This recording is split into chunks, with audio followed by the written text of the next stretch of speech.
भवानीपती भोलेनाथ भगवान शंकर ही ज्या राम नामाचा खंड भजन करतोय कैलासात बसून, त्या रामरायाच्या दिव्य चरित्राचं चिंतन आपल्याला करायचं आहे, तेही राम जन्मोत्सवाच्या निमित्तानं रामरायाच्या मंदिरासमोर.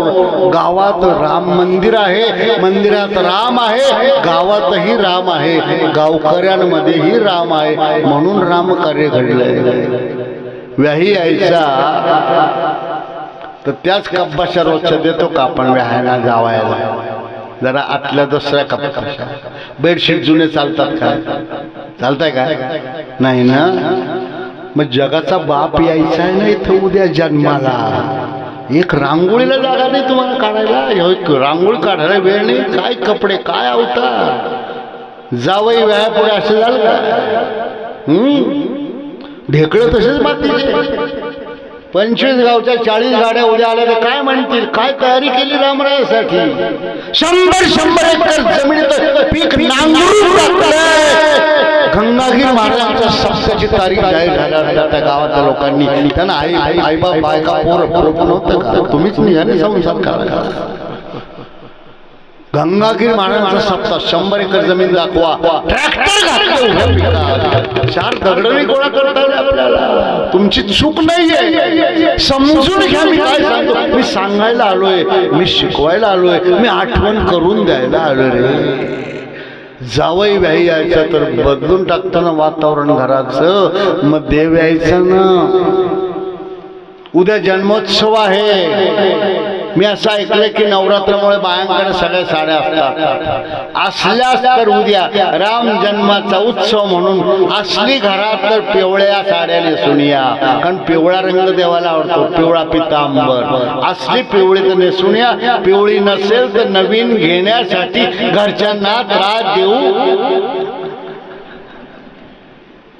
दिसू द्या बाहेर गावच्या लोकांना. नशीब आज फक्त सर आले. काय एक वाक्यता आहे, काय स्वच्छता आहे, काय पाहणार ते इथे येऊन. तुमची भूमी, तुमची भूमिका, भूमी योग्य आहे, भूमिका योग्य आहे, फक्त तयारी थोडी कमी आहे. काही अवघड नाही, करता येईल, जरूर करता येईल. मी का सांगतोय, पुन्हा पुन्हा का सांगतोय? जर दुधवाला आला तर खरकट भांडे घेऊन जाते का बाई? नाही नाही. का? दूध वाया जाईल. मग ब्रह्मांड जिथं ओवाळून टाकावं, त्या रामरायाचं दिव्य चरित्र अमृत जिथे उद्या घ्यायचंय. माझे ढेकळं ना, उष्ट पत्र ना, चालेल कशामुळे? लहान लेकरांनी रांगोळ्या घालून ठेवायचं, कोंबडीची पीस चालतील का? येईल का देव? देव कुठे येईल? देव कुठे येतो? पावित्र्याचा परमोच्च आविष्कार पाहिजे त्याला. सांगू द्या मला, सांगू द्या मला. राम कथा सांगणार आहे, पण क्रमानं सांगेल असं नाही. सगळी सांगेल असंही नाही, मागे सांगेल, पुढे सांगेल, पण त्यातून चिंतन घ्यायचंय. तुम्हाला माहित आहे 14 वर्ष राम लक्ष्मण सीता कुठे गेले होते? वनात गेले होते, बरोबर ना? आणि ते सगळं झाल्यावर रावण मारून सीता आणली आणि परत आल्यावर भरतानं अयोध्येच्या वेशीवर रामरायाचं असं स्वागत केलं की अयोध्या नगरी कशी नटवली, नवरी नटली, सुपारी तशी नटवली होती. रत्न कुठून रांगोळ्या घातल्या होत्या रे. दगड माते ढेपड काय धरून बसलं. समजून घ्या. आणि जिथं गावाचं भलं आहे, जिथं गावाचं नाव होणार आहे, जिथं गावाची प्रतिष्ठा वाढणार आहे, तिथे 1-2 माणसं असे करायला लागले, त्यांचे पाय धरा नको. तुमच्यामुळे गावाचं नाव जिल्ह्याच्या बाहेर गेलं नाही. मी का सांगतो, एक वाक्य तर नसेल देव येईल कसं? रामरायाची मिरवणूक चालली आहे, प्रचंड मिरवणूक आहे. आणि प्रत्यक्ष भरत बसला तर रथ हाकायला. राम लक्ष्मण सीता रथात आहे, गावातून मिरवणूक चालली. जशी तुम्ही मग ग्रंथाची काढली, निम्मी मिरवणूक झाली आणि श्रीराम म्हणाले भरताला, भरत काय दादा, अरे मिरवणूक जरा अपुरी वाटते का बरं? नाही सगळे आलेत ना, सगळे आलेत म्हणून. नाही रे, मला जरा काही कमी दिसतंय इथं. नाही दादा, कुलप लावायला विसरले घराला, लोक इतके पळत आले सगळे.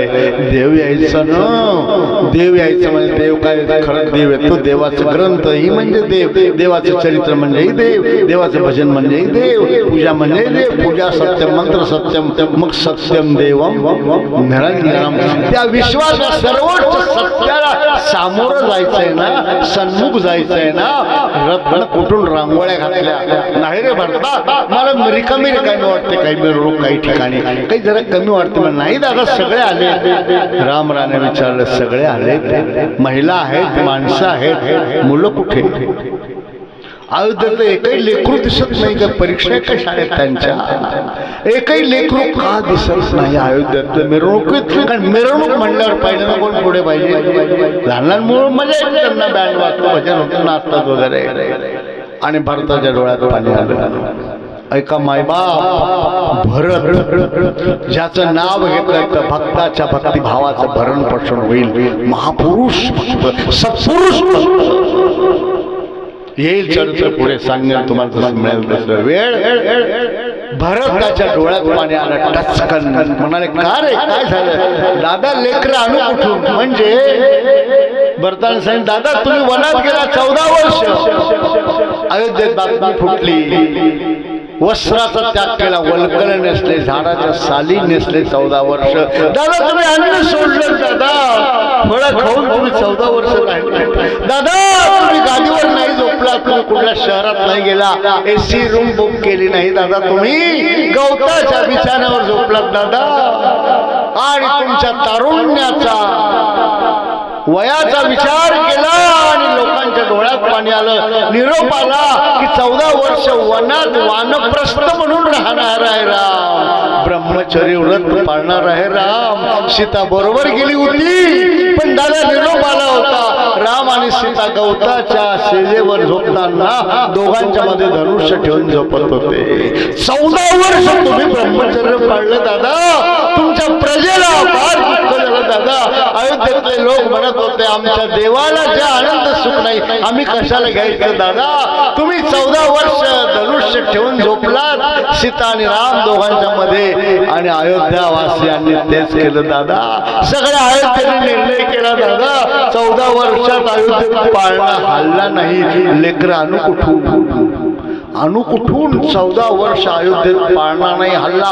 एवढी एक वाक्यता राम रायाबद्दल ज्या गावात आहे त्यांनी राम मंदिर बांधावं, त्यांनी रामाचा जय जयकार करावा, त्यांनी रामकथेचं आयोजन करावं आणि त्यांनीच रामाचं भजन करावं. श्रीराम जय राम, जय जय राम, श्रीराम जय राम, जय राम, राम राम जय राम, राम राम जय राम, जय राम, श्रीराम जय राम, जय राम, श्रीराम जय राम, जय राम, राम राम जय राम, श्रीराम जय राम, जय राम, जय राम, जय राम, श्रीराम जय राम, जय राम. आणि म्हणून मुलं नाही आले दादा, मुलं नाहीच सांगू कुठून. केवढं गाव आहे आपल्याला, किती समाज आहे आपला. ही एक वाक्यता करा, किमान देव यायचे 7 दिवस इथं, त्यांना दिसू द्या. तुमची आचार प्रणाली, विचार प्रणाली, तुमचा पावित्र्य, तुमचा परामर्श, तुमचे विहार प्रणाली, आलेल्या पाहुण्यांची विचारपूस, किमान त्यांना थंड पाणी तरी. 22 फोन मी कट केल्या, येऊ नका, कोणाच्या भरोसा करता? मला अजून माहित नाही गावची माणसं का त्रास द्यायचा. त्यांनी त्यांच्यासाठी रामकथा केली, तुम्ही कशाला अडचण करताय? त्यांना जागा कमी पडली तर तुम्ही कुठं बसणार? ते म्हणाले आम्ही गावाच्या बाहेर बसून ऐकू, पण आम्हाला ऐकायचं नाही. आधी पहिला क्रम ऐकण्याचे भाग्य त्यांचं आहे, ज्यांचं गाव आहे. दहिवडकरांनो, तुमच्यासाठी आहे सगळं. आणि म्हणून सगळे या, लहान या, मोठ्या या रे, या रे, सगळ्यांनी यावं. नको बेटा, सगळं पाठ आहे त्यांचं, 7-7 वर्षात करतात.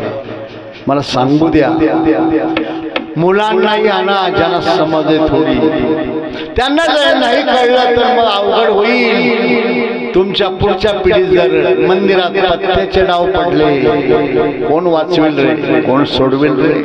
त्यांना कळू द्या की मर्यादा काय असतात देवाच्या, देव कार्याच्या, देव उत्सवाच्या, देव भजनाच्या आणि देव प्राप्तीच्या साधनेच्या आहेत मर्यादा. आणि त्या मर्यादा नाही कळल्या तर मुलं वाया जातील. असाच एक मुलगा होता रत्नाकर दस्यू. चांगल्या घरातला, ब्राह्मणाच्या घरातला, वेद विद्या यजन याजन अध्ययन अध्यापन दान प्रतिगादी षट संपत्ती ज्यांच्या घरात होती. पण मुलाला एक वाईट मुलाची संगत लागली. जंगलात फळं फुलं आणायला गेला आणि झाडावर चढल्यावर झाडाखाली झुडपात एक तरुण तरुणी नको त्या अवस्थेत पाहिली आणि याची जिज्ञासा जागृत झाली. बालपण उरलं नव्हतं पण तरुण पण उमजलं नव्हतं. अशा पौगंड अवस्थेत त्याने ते पाहिलं जे नको पाहिलं आणि बुद्धी भ्रष्ट झाली की एवढा आनंद घेऊन राहिले. आपण ट्राय करायला काय हरकत आहे? लक्षात आलं नाही आई बापांच्या. तोपर्यंत गुगल पुढे गेलं होतं निघून. गोधडी तोंडावर घेऊन लेकरू काय पाहत? आई बापाची जबाबदारी नाही का? वाया जातील रे, वाया जातील. बरं मग मंदिर जे उभे केले तुम्ही कष्टातून परिश्रमातून परमार्थाचे उंच उंच आकाशात झेपावणारे कळ काळवण बनलं ते मग काय आधार राहील त्याला? आई बापाच्या लक्षात आलं नाही. घरात चोऱ्या व्हायला लागल्यावर कळलं की आपल्या घरात चोऱ्या का होतात, इथं तर कोणी येत नाही. मग घरातच कोणी करतो का? पाळत ठेवली. तो पोरगा चोऱ्या करायला लागला कारण त्याला ती गंमत करायची होती. पैसे नव्हते मग चोऱ्या केल्या. घरच्यांनी वाजवला मग शेजारी चोऱ्या केल्या. शेजारचे कंटाळे मग गल्लीत चोऱ्या. गल्लीतल्या लोकांनी उचलून दिला मग गावात चोऱ्या. पण कुठून का होईना ते धंदे करायचे. खाण्याने वेश्यांकडे जाण्यापासून तर मदिरा एकदा चटक लागली की काय सांगितलं बहिणी मन कसं आहे? वडाय वडाय किती वाया गेला. शेवटी गावात सोडून दिला. रत्नाकर दस्यू जंगलात गेला आणि रस्त्यावर अशा एका अडाणी वळणावर बसला की बाजार हाट करणारा एका दुकानचा बाई माणूस पैशावाला दिसला. फुटायचा, लुटायचा, नाही ऐकलं तुकडे करून टाकायचा. तिकडेच पैसे, तिकडेच सगळे धंदे, तिकडेच एक भटक भवानी मिळाली, तिकडेच बांधली झोपडी, तिकडेच लेकरे बिन झाला संसार. रत्नाकर दस्यू करता करता एवढा डकाईत झाला की भयंकर मर्यादा सोडल्या सगळ्या. एक दिवस असा टपळून बसला होता झाडाच्या आड. तो सगळ्यांना दिसत नव्हता पण येणारा तार दिसत होता. टर्निंग वर कोण आला कोण नाही. आणि तेवढ्यात पावलांचा आवाज आला. संध्याकाळ होत आली. आधी कोणी आलं नाही गिराईक म्हणून पावलांचा आवाज आला. कोणीतरी आलंय. पावलांच्या पाठोपाठ आणखी कसला आवाज आला तर विणाचा तारा वाजत होता. झणाका विणा वाजता वाजता आणखी एक आवाज आला. याला काही कळेना, समजेना काय आहे नक्की. वरात आहे की मिरवणूक आहे, बाजारवाले आहे की दिंडीवाले आहे. कान दिला आवाज येत होता नारायण नारायण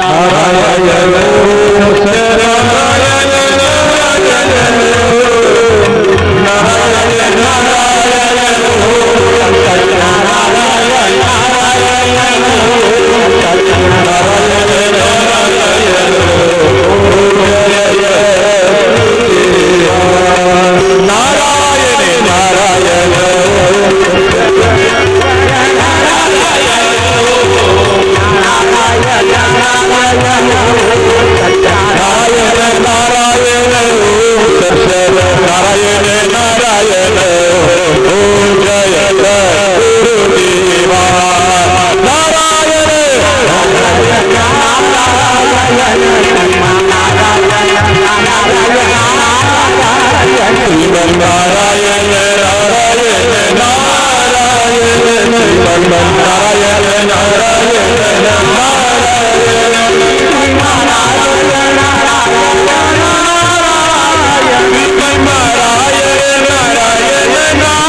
निरपेक्ष म्हणून शांत निर्वय संतांची अवस्था कळत नाही असवायचा ठेवायची नाही. आणि मग काय हवं तुझ्याजवळ काय ते काढून देऊ मी नाही चिपळाय पाहिजे त्याला काय उपयोग काय काहीच नाही झडझड घ्यायला लागला आणि हात लागला. कोणाला हात लागला? ब्रह्मर्षी नारदांना. मागून पाय पुढून पाय काय मागे सरक पुढे सरक जिथं ते उभे होते तिथं हा उभा राहिला. त्यांच्या पवित्र चरणाच्या स्पर्शानं त्या मातीचं काय झालं होतं? संत चरण संत चरण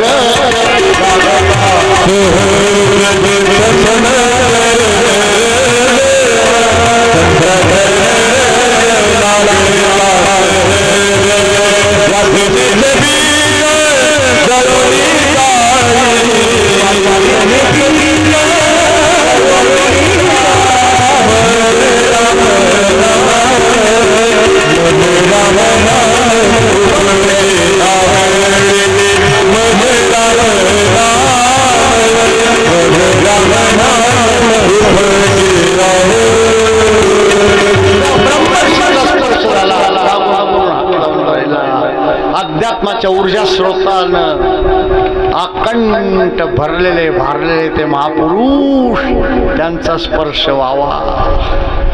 तो स्पर्श खूप काही करून जातो, खूप काही देऊन जातो. आणि म्हणून ज्या रस्त्याने संत जातात तिथली माती कपाळाला का लावतात? दिंड्या निघून गेल्या का लोक का लावतात? कारण का? ते देवाचं कार्य करतायत, ते देवासाठी चालले, ते देवाचं भजन करत चालले. देव प्राप्ती त्यांचं जीवन ध्येय आहे. देवाशिवाय जगात आणखी काहीच नको हा ज्यांचा ध्यास आहे अशा संतांच्या जवळ जावं असं कुणाला वाटतं? सामान्यांचं सोडा.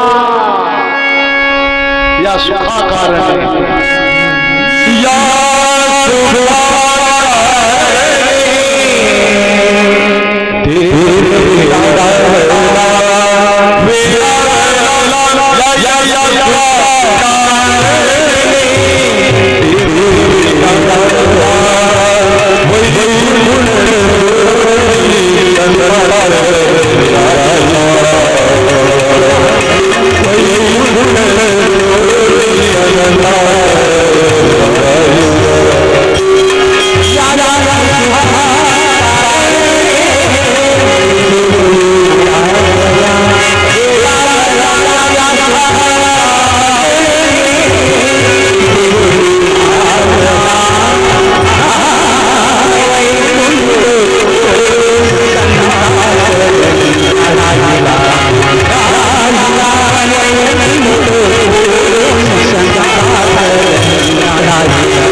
आतडे पिळले तेवढ्या टाळ्या मिळाल्या, रोजाने लावले.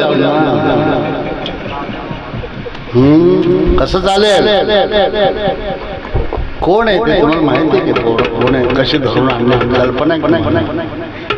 जी टीव्ही फेम प्रसिद्ध कीर्तनकार दत्ता महाराज पेटीवर साथ देतोय, ज्याच्या किमान 6 पिढ्या मृदुंगाची 7 कीर्तनात द्यायची परंपरा आहे. दुंडा महाराज देगलूरकरांच्या अगोदर शंकर महाराज कंधारकरांपासून तर त्याच्यापर्यंत हा स्वतः अशा 6 पिढ्या केवळ कीर्तनाची साथ.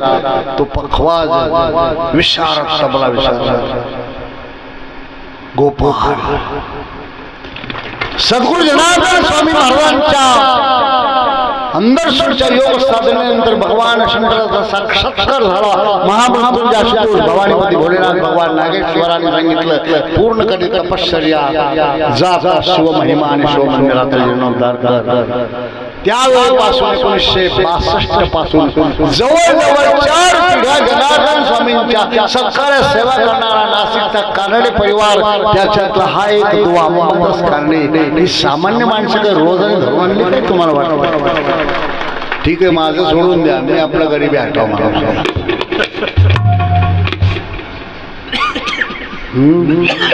कदर करो, त्यांच्या साधनेची कदर करा. कदर करो साधना की वरना साधना क्रम डूब जाएगा. धरून आणल्यासारखे बसू नका. तुम्हाला प्रबोधित करायला आलो आम्ही, तुम्हाला प्रचोदित करायला आलो आम्ही, तुम्हाला प्रबोधित करायला आलो आम्ही. तुम्हाला परमानंद किमान मिळावा, एक कवर साला म्हणायचा जीवनचरित्राचा म्हणून आलोय घरदार सोडून. तुम्ही असं समजा आमचा पोट भरत धंदा आहे, काय देणार तुम्ही? आहे काय तुमच्याजवळ? सोसायटीचे हप्ते वेळेवर नाही, पण तरीही संसार संसार असतो आणि परमार्थ परमार्थ असतो. देव संतांच्या संगतीसाठी आशा करताय ते संत आपणहून त्या रत्नाकर दरोडेखोरासमोर जातायत का? त्याला उत्तर नाही. अकारण करुणा वरुणा लय असता, कारुण्य सिंधू भवदुःखारी ते असता. लक्षात घ्या, ऐशी कनवळ्याची जाती खरी लाभावी न पडती. काय या संतांचे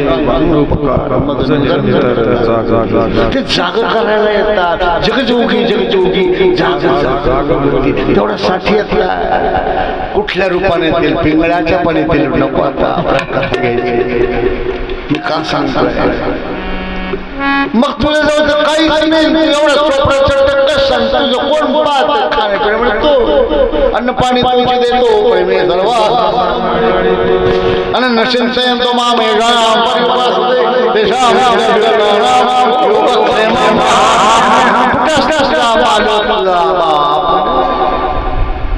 असं काय बाप आहे कोणी? बाप आहे तो नाही.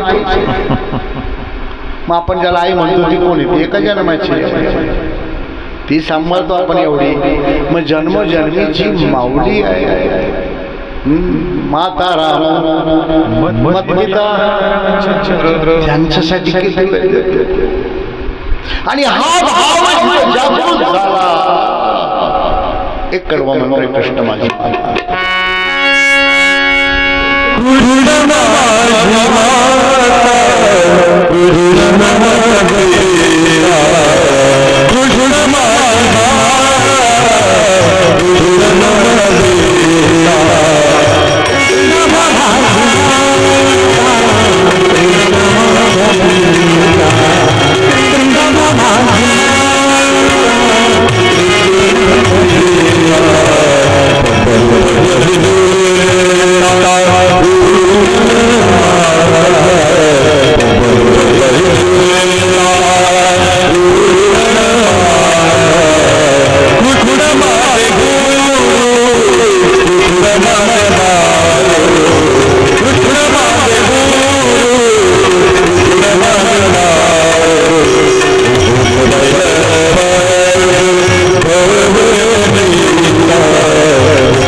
वेळ संपत आली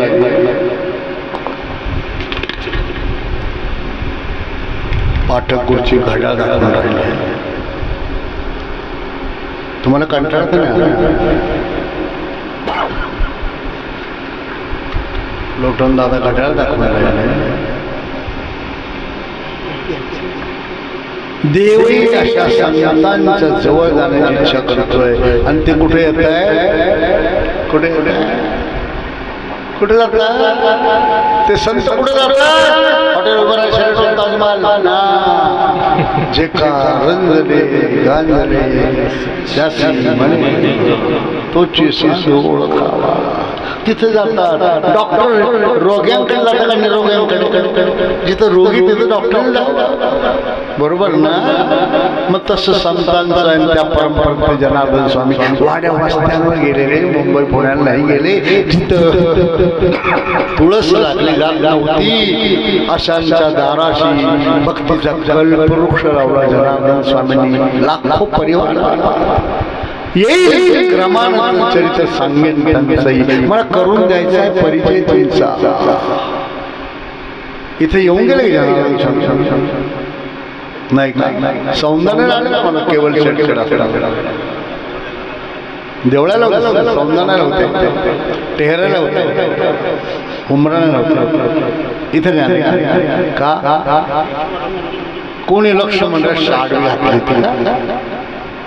ठीक आहे बाबाजी मिळायला हरकत नाही बाबाजींचं कार्य आणू शकतो बाबाजींचं चरित्रामृत आणू शकतो नामामृत बोधामृत आणू शकतो ना आपण आणि की ते का वेगळं आहे का असू द्या रामरायाच्या दिव्य चरित्राच्या चिंतन सोहळ्याचा हा आनंद घेतोय आपण मम्मी तुमचं खाणेपिणं कोण म्हणतो पहा आणखी काय करतो तुमचा देव म्हणजे जो चांगलं करतो त्याला चांगलं करतो जो दुःख देतो जगाला त्याचं वाईट करतो म्हणजे जगाला दुःख देतो म्हणजे काय इकडे तुला सांगतो ब्रह्मचारी नारदानी त्या रत्नाकर दस्युच्या दर्डकरच्या बरगेला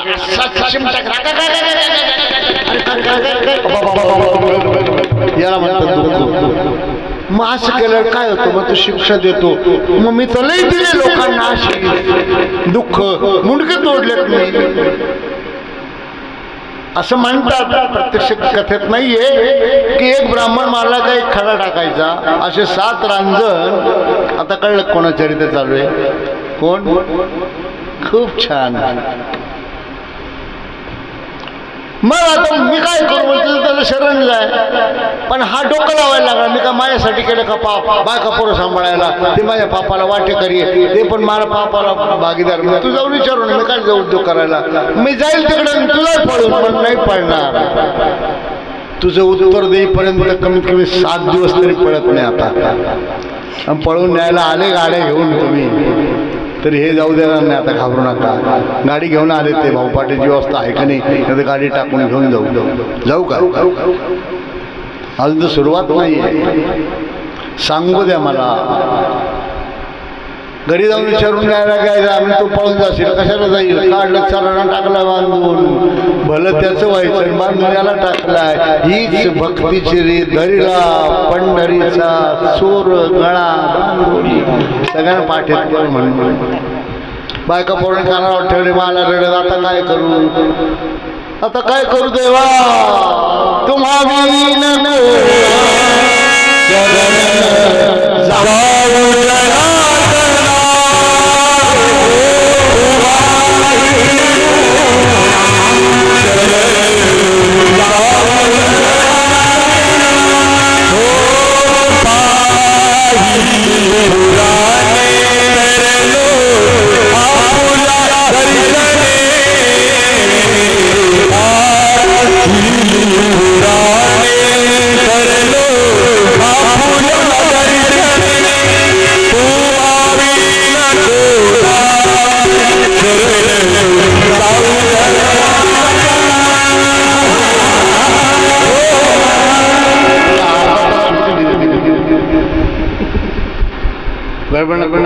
छोड जायचं माहिती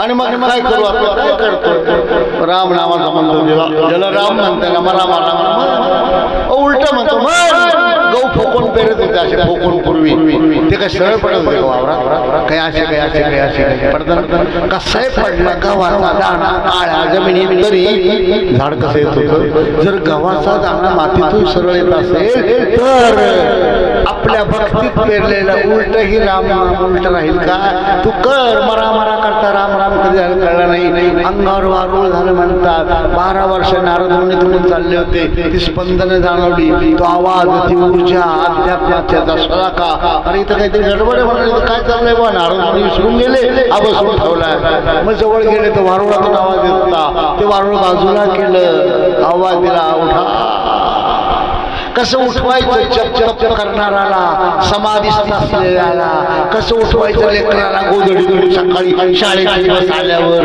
हे जर कळत नसेल तर ती आई एक डसन डुक्कर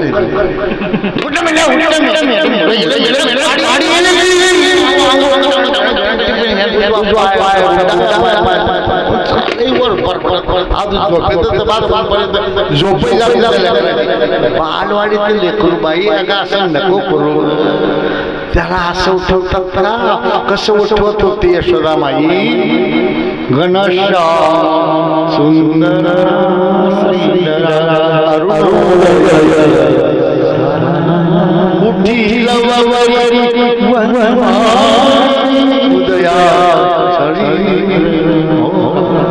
आपण कसं उठवतोय धसकन उठवलं तर त्याचं काळीच पालथं पडेल शांतपणे त्यांच्या आज्ञाचक्राला स्पर्श केला उठा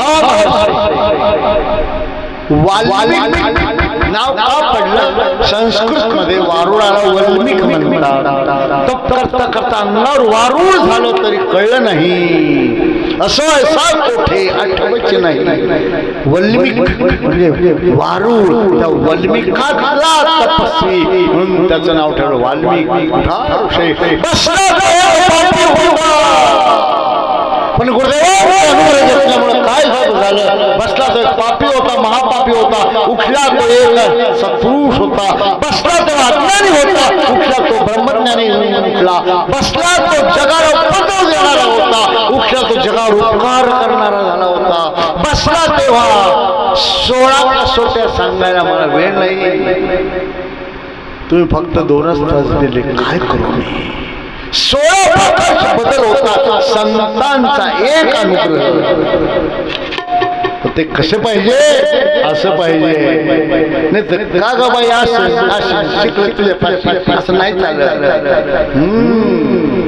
झोपून दिलं होतं सगळं उठा तमसा नदीच्या काठावर संबंधा काय करू मुलांना विद्या द्या आणि आता राम अवतार चालू आहे सद्गुरु नारदांनी सांगितलं राम अवतार चालू आहे विश्वातला सर्वोच्च सदाचाराची संहिता ज्यांच्या जीवनावर लिहावी असा मर्यादा पुरुषोत्तम सूर्यवंशाचा राजा राम जन्माला आलाय त्यांचं चरित्र लिहा असं कोणी सांगितलं नारदांनी सांगितलं हे तमसा नदीच्या काठावर गेले चरित्र लिहायला सुरुवात केली जगात पहिली रामकथा कोणी लिहिली वाल्मिक ऋषींनी एवढं लक्षात ठेवा तसे खूप रामायण आहे सप्तकोटी प्रविष्टरम पण पहिली रामकथा वाल्मिकींनी लिहिली आणि ते नारदांच्या गुरुदेवांच्या सांगण्यावरून आता एवढं कळलं पहिल्या दिवशी जगात पहिली रामकथा कोणी लिहिली वाल्मिकींनी नंतर पुष्कळ लिहिली आता जगात पहिल्यांदा रामकथेचे गायन कोणी केलं याच्यावर एक 15 मिनिटाचा कथाभाग आपण अयोध्येतला बघू तुम्हाला कंटाळत नाही म्हणजे रामकथा वाल्मिकींनी लिहिली पहिल्यांदा आणि गायन कोणी केली तेव्हा आपण सांगू आणि मग कथा सांगू आरती करू मग उद्या बघू ती रामकथा कशी आहे मग तो कुठल्या कुळात कुठल्या वंशात कुठल्या कुळाच्या काय होता कुलधर्म सूर्यवंशाचा अयोध्या म्हणजे काय होती दशरथ राजा कोण होता का त्याच्या पोटी देवाला यावंसं वाटलं पवित्र तो देश पवित्र ते कुळ पावन तो देश जेथे हरीचे परसाकडा बसताना स्वतः जागा पाहून बसावी लागते बाजरी सोमून गेली असतात तिथे मग देव जिथे अवतार घेणार आहे ते कुळ कसं असेल मातेची कुस कशी असेल किती जन्माची पुण्य असेल आपल्याला तो इतिहास बघायचा आहे प्रत्यक्ष घटनाक्रम आणि आणि राम अवतारापर्यंत जायचंय. राम अवतारात रामरायाला पिवळा रंग आवडतो विष्णूंना, आणि म्हणून असेल तर पिवळी साडी नेसून या, थोडे थोडे फुलं घेऊन या, जास्त छान पैकी तर आंघोळ्या बिंगोळ्या करा. मर्यादा पुरुषोत्तम रामरायाचा उत्सव चालू आहे चैत्र महिन्यातला, आणि या पवित्र भूमीत दैवतच्या राम मंदिर समोर रामरायाच्या दिव्य चिंतनाचा सत्संग सोहळा चालू आहे. सजवा परिसर सगळा. जे झोपले त्यांना उठवा, उद्या यायला सांगा. बघा तो काय महिमा आहे रामरायाच्या. अवतरण आविष्काराचा उद्या पाहायला मिळेल. आज एवढं पाहिलं राम कथा जगामध्ये लिहिली वाल्मिकींनी, गायन कोणी केली याच्यावर 15 मिनिटं बोल चालेल ना. तो पण 2 मिनिटं भजन.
आवडतं का? मग फक्त महिलांनी एकदा म्हणून दाखवावर एक आवाज शंकर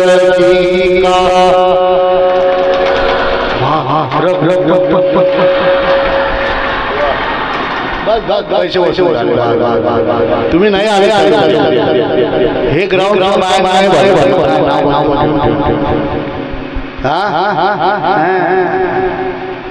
काय सांगत होतो. लंकेत चोरून नेली सीता, सगळ्यांना माहिती. लढाई केल्या, पूल बांधला, रावण मारला, परत आणली, राज्याभिषेक झाला, सगळ्यांना माहिती आहे. रामराज्य सुरू झालं होतं. ही कथा नाही आहे, चरित्र चिंतन आहे. मी सांगितलं कधी मागचं सांगेन, कधी पुढचं. कोणी गायन केलं रामकथेचं जगात पहिल्यांदा ते सांगण्यासाठी मी सांगतोय. 8 महिन्याची सीता गरोदर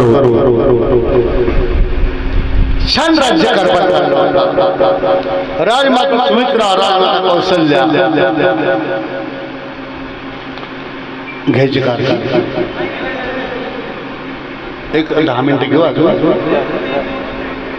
हा हार थोडं थोडं फुलं ठेवत चालत, कारण आरती सगळी वाळून झाली की पाण्यानं ती अशी शीतल करून म्हणजे फिरून देवाला शीतल करायची. मग पुष्पेने देवता प्रतिवंदनम असे फुलं वाळून मग देवाला व्हायचे. मग देवाला आरती, मग आपण कापूर पेटवायचं. कापूर थोडं थोडं ठेवत चालत, जसं सुचेल तसं सांगेन. असो राजमाता कौशल्या, राजमाता सुमित्रा, राजमाता कैकेयी अयोध्येच्या पलीकडच्या कैकेय देशात, कैकेयी सॉरी अंग देशात कुठलाचा कार्यक्रम होता, राजाचं निमंत्रण होतं, तिकडे गेले होते.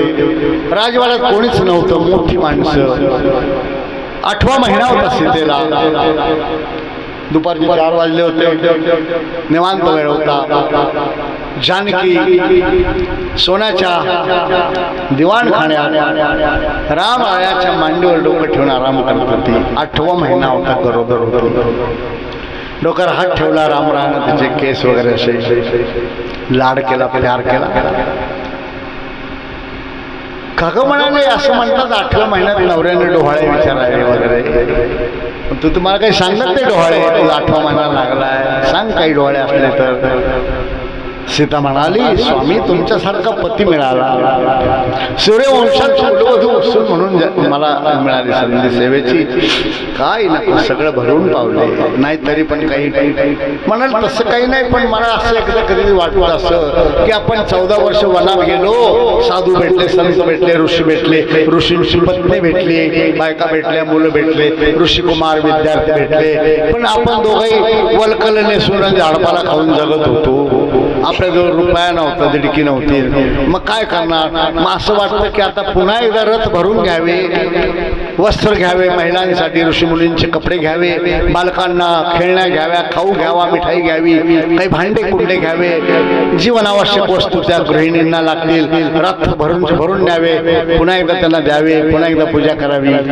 असं वाटतं का तुला? म्हणा हो बरं, बघू आपण, जा आता, संध्याकाळ होत आली आहे. जानकी उठून निघून गेली होती. रात्री जेवण झाली होती, 10 वाजले होते. जानकी आपल्या अंतःपुरात झोपली होती. अयोध्या नगरी निद्रेच्या अधीन गेली होती. रात्रीचे 10 वाजता भगवान श्रीराम राज्याचा कारभार पाहताना आपल्या अभ्यासिकेतल्या खोलीत बसले होते. फाईल्स तपासताना खिडकीच्या काचेतून त्यांना एक मुंडकं दिसलं. हलताना रामरायाने पाहिलं तर तो त्यांच्या गुप्तहेराचा प्रमुख भद्र नावाचा एक सेनापती होता. रामरायाचं जे गुप्तहेर खातं होतं, जसं छत्रपती शिवाजी महाराजांचा बहिर्जी नाईक होता, तसा हा भद्र नावाचा होता. ज्या त्या गुप्तहेराचा चीफ ऑफिसर इतक्या अपरात्री आलाय आणि खिडकीतून इशारा करतोय, याचा अर्थ त्याला आत यायचं आहे. आत मला काहीतरी महत्वाची बातमी घेऊन आला असला पाहिजे, काहीतरी गडबड असली पाहिजे. रामरायाने इशारा केला, आत ये. दरवाजे उघडले गेले, तो आत आला, समोर उभा राहिला. भद्र बोल, काय बातमी आणली आहे? इतक्या अपरात्री आलास, काही महत्वाची बातमी? म्हणाले हो, सांग काय? आणि लटलट कापायला लागला. तू घाबरू नकोस भद्र, तुला अभय देतो मी. किती वाईट बातमी असली तुला मी त्रास देणार नाही, सांग. नाही सांगत. काही वाईट ऐकलं का? हो हो हो हो. राजमाता कौशल्यबद्दल नाही, राजमाता सुमित्रा, राजमाता कैकेयीबद्दल, लक्ष्मणाबद्दल, भरताबद्दल सगळे नावं घेऊन झाले. रामराय म्हणाले, माझ्याबद्दल काही वाईट ऐकलं का? म्हणाले नाही. सीतेबद्दल काही ऐकलं कास तू? आणि त्याच्या डोळ्याला धारा लागल्या, थरथर करायला लागला. क्षमा करा स्वामी, क्षमा करा प्रभू, क्षमा करा, मी बोलू शकत नाही. बोल, अभय देतो. आणि मग सांगितलं, राज्याभिषेक झाला तेव्हापासून अयोध्येतल्या गल्ली बोळातल्या चौकात बाया भेटल्या तरी तेच, आणि पुरुष भेटले तरी तेच. अरे काय तेच? त्यांचं असं म्हणणं आहे, हलक्या आवाजात बोलतायत, धुवायला जरी गेल्या बाया तरी तोच विषय. धुणं घरचं नेता नदीवर, ते ठेवत्या बाजूला, आणि दुसरं दळायला जातात गिरणीत, घरचं ठेवत्या बाजूला. तिकडच्या सांगतो, इथल्या बाया सांगताय, बलपल भरडीत बसतात. अरे काय झालं? काय सांगितलं? गावात चर्चा गुप्तपणे अशी चालू आहे की इतके दिवस रावणाच्या लंकेत सीता राहिली. कशी राहिली? काय राहिली? रामरायाने तिला आपल्या शेजारी अभिषेक करायला बसवायला नको होतं. रामरायाच्या अंगात विजेचा शॉक लागावा 330 व्होल्टचा. असं बोलतात काय म्हणाले. हो, आपले कीर्तनकार सांगतात एक धोब्यानं बायकोला मारलं, ती माहेरी गेली, परत आल्यावर तो म्हणा नाही नाही मी का राम नाहीये, पळून गेल्यावर परत घरात घ्यायला.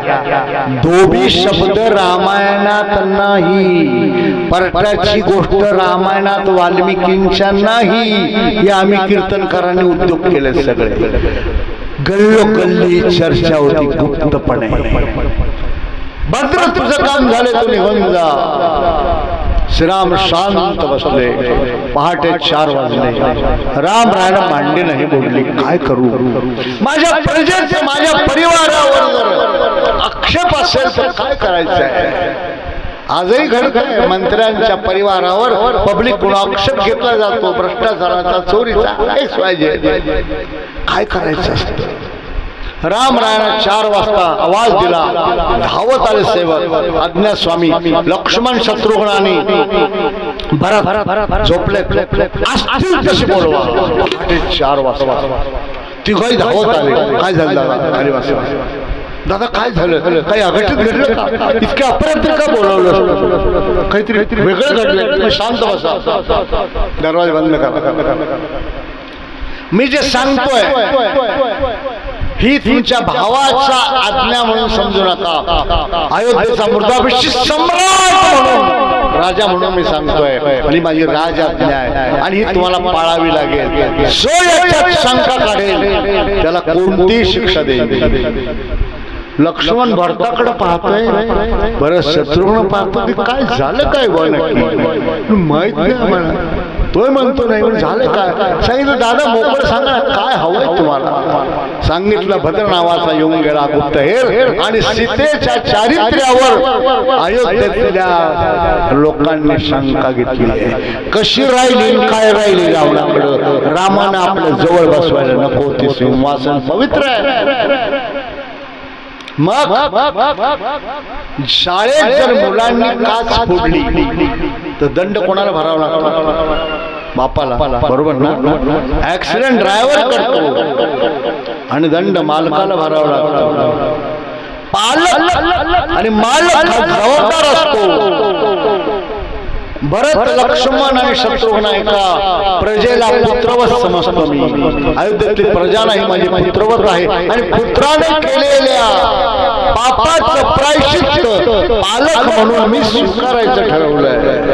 त्यांना दोष देण्यात अर्थ नाही. त्यांच्याकडून पाप घडले मला माहित आहे. सीता तशी नाहीये, पण तरीही प्रजेला पुत्रवत समजणाऱ्या प्रभूनं प्रजेच्या या सीतेच्या मानाचं पाप स्वतः करायचं ठरवलं. म्हणाले काय ठरवलं दादा? सांगितलं सीतेचा कायमचा त्याग करण्याची शपथ घेतली. दादा लक्ष्मण ओरडला. तू का बोललास? तू का बोलला चांडा? तूच कर. आता सकाळी 10 वाजता रथ तयार असेल, रथात सामान भरलेलं असेल. सीतेला बसवायचं आणि जंगलात सोडून द्यायचं. रामाने हुसकून दिले, दरवाजा बंद केला. सीतेला काहीच माहित नव्हतं. निरोप गेला. सीता तुला जायचं होतं जंगलात ऋषी मुनींची पूजा करायला, ऋषी पत्न्यांना साड्या द्यायला, ऋषी कुमारांना खेळणी आणि खाऊ द्यायला, दक्षिण द्यायला सगळं रथात भरून ठेवलंय. लक्ष्मण भाऊजी येत नाहीत, निघून जा. तुम्ही नाही येणार म्हणाले, माझ्या मागे काम आहे. रथ निघाला. ऐका मायबाप, एका राजानं त्याग केला होता. पती म्हणून आजही सीता श्रीरामाच्या अंतःकरणात होती. खांबाचा आधार घेऊन उभे होते श्रीराम. नजर नाही देऊ शकले. एक पतिव्रता होती ती. तुका म्हणतात तिची देवावरी संस्था.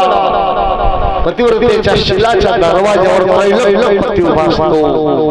पतीच्या परलोक कल्याणासाठी स्वकष्ट सहन यज्ञ स्वतःची आहुती देते ती पत्नी. नाही तर पतीच्या तेलवातीची राख रांगोळी करून आपल्या मेंढ्यांच्या अस्तित्वानं तळपणारी पंचवीस फटाके उडवायची.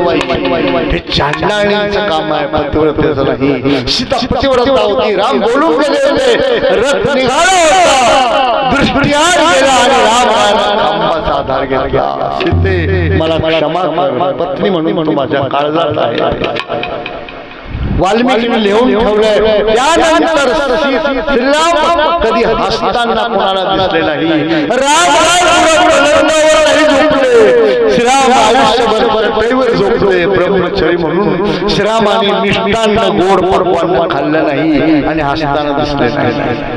असू द्या, ती कथा वेगळी आहे. रथ पुढे जात होता.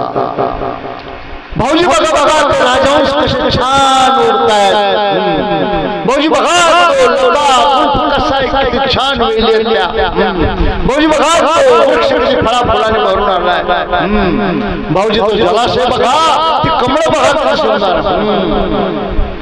लक्ष्मण भाऊजी तुम्ही असं काय करताय? तुमचा मूड नाही का? हा बरोबर नो, तुमचे दादा राम तुमच्या बरोबर असतात कायम. आज नाही आले म्हणून भाऊ आता राजा झाला. तुमचे भाऊ आता राजे झाले. त्यांना काय वेळ कसा रिकामा मांडायला? असं नाही करायचं. थोडं थांबताय घरात कशाला? गुलाबाची फुलं छान थोडी तोडते. ऋषी मुनींची पूजा करायला फुलं लागतील ना मला. सीता खाली उतरली. फुलं तोडण्यासाठी पलीकडे गेलीये.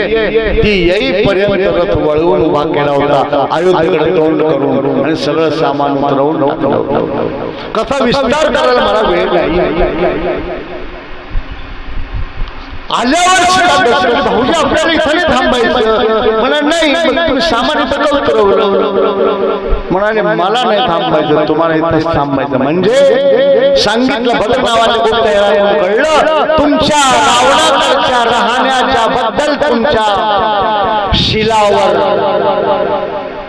अयोध्येतल्या लोकांची शंका आहे आणि म्हणून त्या पापाचं प्रायश्चित्त सीता त्यागाच्या दुःखातून स्वीकारायचा प्रभूने निर्णय घेतला. आज पहाटे 4 वाजता आणि तुमचा कायमचा त्याग केलाय राजा म्हणून. सीता चुकली. भाऊजी इकडे बघा, भाऊजी इकडे बघा, माझ्याकडे बघा. 8 महिन्याची गरज सांगितलं. आजपर्यंत तुमच्या पायाकडे पाहिलं, दुसरं कुठं पाहिलंच नाही. कसं पाहू? भाऊजी हे राज्याचा नियम आहे का? तुमच्या राजाला मी किती पतिव्रत आहे, किती पवित्र आहे. मी विचारत नाही, तुम्ही मला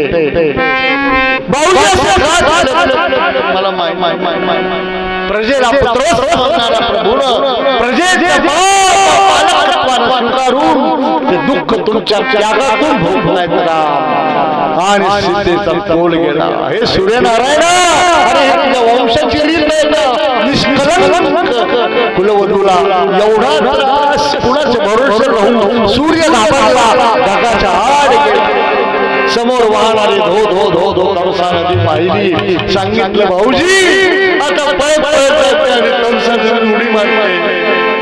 पती हा परमेश्वर मानून आयुष्य घातलंय. आज त्या परमेश्वरानेच मला लाथरला असेल, मला परित्याग केला असेल तर जगण्यात काय अर्थ आहे? नाही भाऊजी, माझ्या पुत्रात आणखी मुली आहे. 8 महिन्याचा गर्भ आहे भाऊजी. 8 महिन्याचा गर्भ आहे. माझ्या राम वंश येतो, माझ्या राम अधिकारी येतो, अयोध्येचा मुलगा सम्राट आहे, सूर्यवंशाचा राजा येतो. हे पाप मला नाही करता येणार आणि म्हणून बाळाला राहील. मी बाळाला जन्म देईन, त्याला संस्कारित करेन आणि हा देह या तमसा नदीला अर्पण करून टाकेल. तोपर्यंत लक्ष्मणाचा रथ दिसेनासा झाला होता. बेशुद्ध पडली जानकी, बेशुद्ध खाली पडली. पशु पक्षी आक्रमण करायला लागले. थरारली सृष्टी, वेलीला थरारल्या.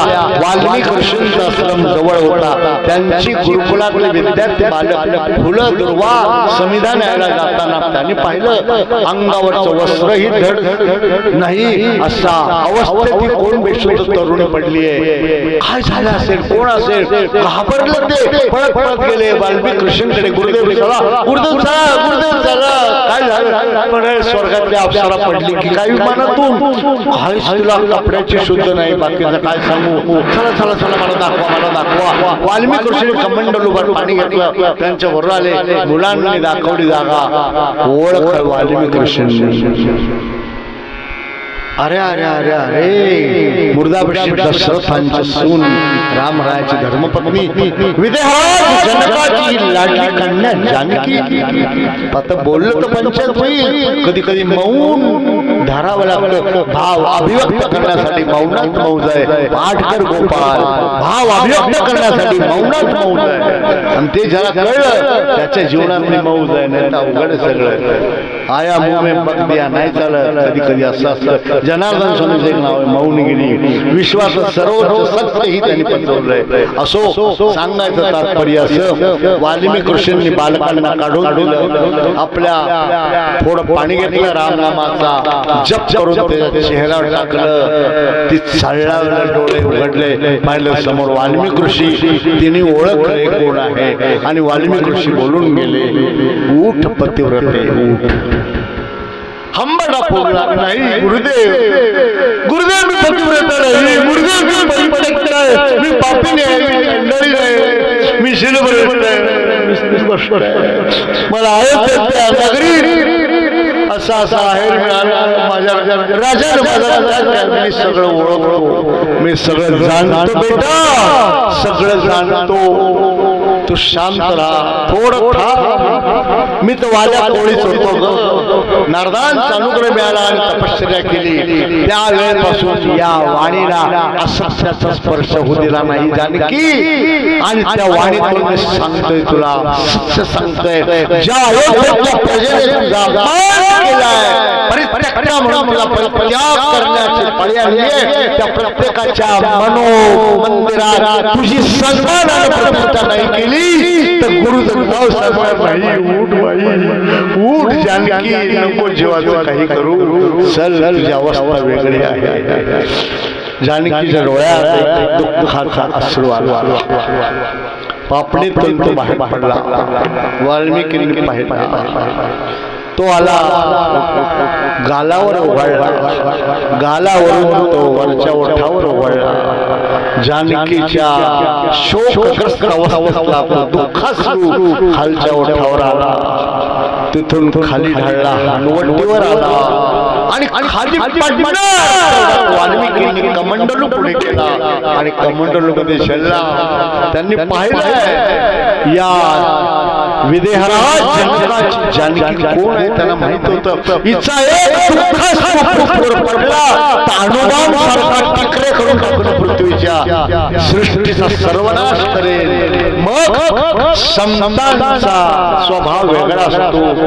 आपल्या डोळ्यासमोर जर जगाचा वाटोळा होणार असेल तर आपल्या जगण्यात काय बुडते हे जन न देखवे डोळा. म्हणून कणवाळा येतो आम्हा. घाई गर्दीनं पाण्याचा कमंडलू पुढे केला. तो त्या कमंडलूमध्ये शिरला.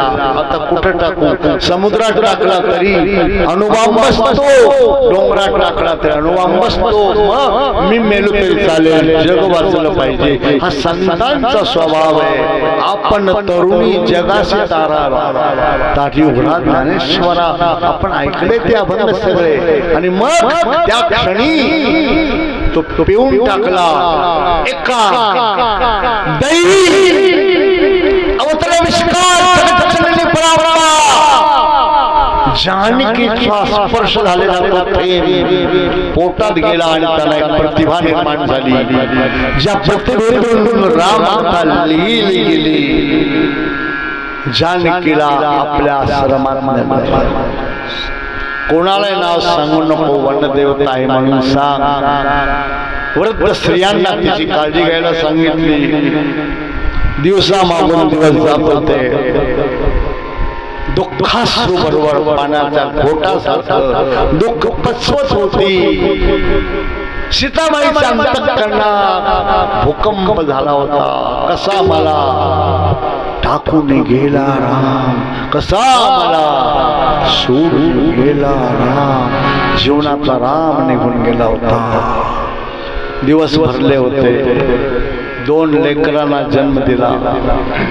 महर्षी वाल्मिकींनी त्यांची नावं ठेवली कुशलव. आश्रमातल्या संस्कारात ते मोठे झाले.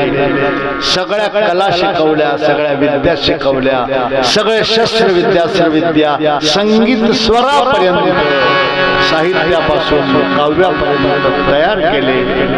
आणि तेवढी रामकथा लिहून झाली होती. कुणाला द्यावी? 11 वर्षाचे झाले होते कुशलव. त्यांना शिकवली.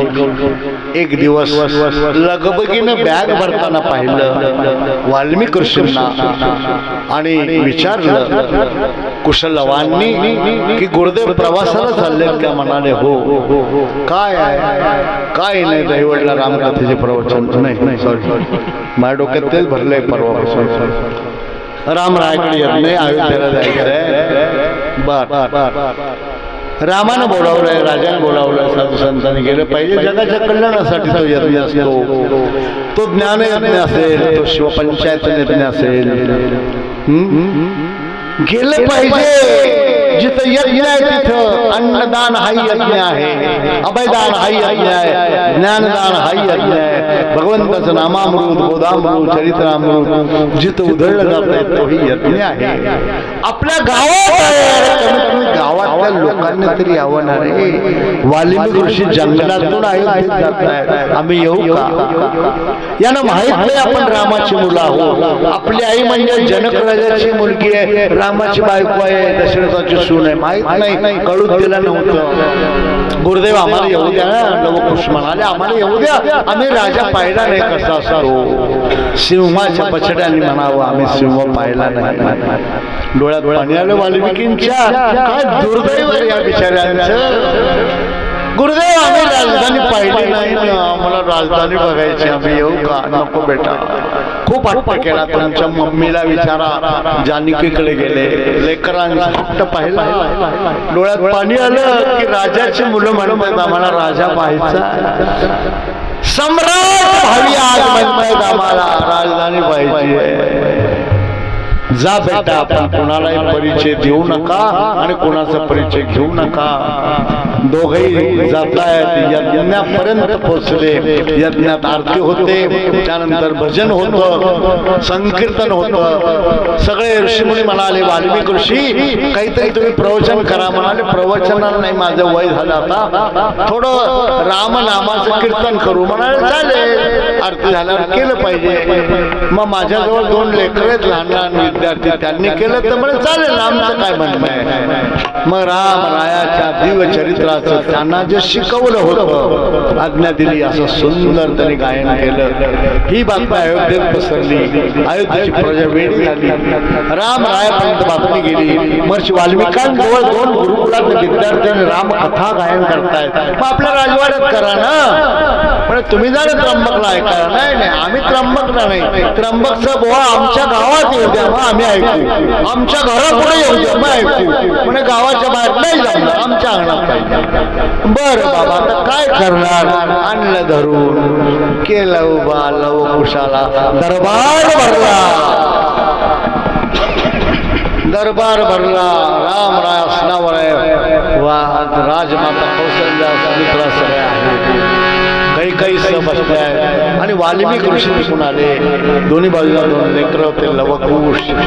लांबून चालताना पाहिलं आणि कौशल्या गडबडली. सुमित्रेचे खांदे धरले. सुमित्रा, ते लेकर बघ कसे चालतंय. माझा राम असा दिसायचा का ग? ते कुरळे केस बघ, ते डोळे बघ, ते कानाचे कापे बघ. अगं बाई, अगं रामच आला की काय लहान होता कोण? बोलतो राम राम वाचवताना त्याचं चाललं बघ बसलं बघ बोललं बघ त्याची छाती बघ अगो बाई माझं रामच लहान मुला काय कौशल्याचं ब्लाऊज ओढलं झालं पाना फुटला होता माझा रामच लहान होता वातावरण निर्मिती झाली आहे भूमी आणि भूमिका लोकांना पोचली आहे स्वागत झालंय राम राणे सांगितलं सुरू करा आमच्या गुरुने सांगितल्याशिवाय नाही गुरुदेवांच्या त्यांनी आज्ञा दिली गच्च भरलाय मंडप राम रायाचा राजवाडा साधू संत ऋषीमुनी प्रधान सेनापती ज्येष्ठ श्रेष्ठ वरिष्ठ आजी माजी सगळे आले होते प्रज्ञावान विद्यावान धनवान गुणवान कलावान ज्ञानवान प्रतिभावान पुण्यवान खचून गुरुदेवाने आपल्या दिले सुरू करा छोटे छोटे विणांच्या तारा स्वरात लावल्या 3च मिनिटात हे पद होईल भजन आणि त्यानंतरची आजची कथा संपेल हे भजन होईपर्यंत शांत बसा फक्त या पेटवण्याची 2-3 मुलींनी शांतपणे व्यवस्था करावी काय सांगितलं त्या बालकांनी कधी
अनंत अवतार झाले त्यांचा 7वा अवतार सूर्यवंशातला मर्यादा पुरुषोत्तम श्रीराम ज्यांचा जन्मोत्सव राम जन्मोत्सव आपल्या पवित्र भूमी दैवतच्या रामनगरच्या या पावन भूमीमध्ये रामरायाच्या मंदिरासमोर संपन्न होतोय.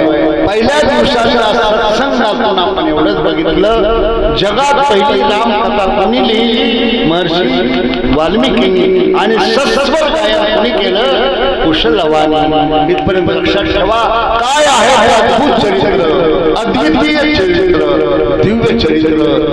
त्याचं दिव्य दर्शन घेण्यासाठी उद्या रात्री 8 वाजता सर्वांनी यावं अशी नियोजन मंडळाच्या वतीने आपल्याला निमंत्रण देऊन प्रार्थना करतो. झालेली सेवा ज्यांच्या शक्तिस्फूर्त प्रेरणेवर झाली, देव देवांच्या चरणी समर्पण करून आपली रजा हरे राम.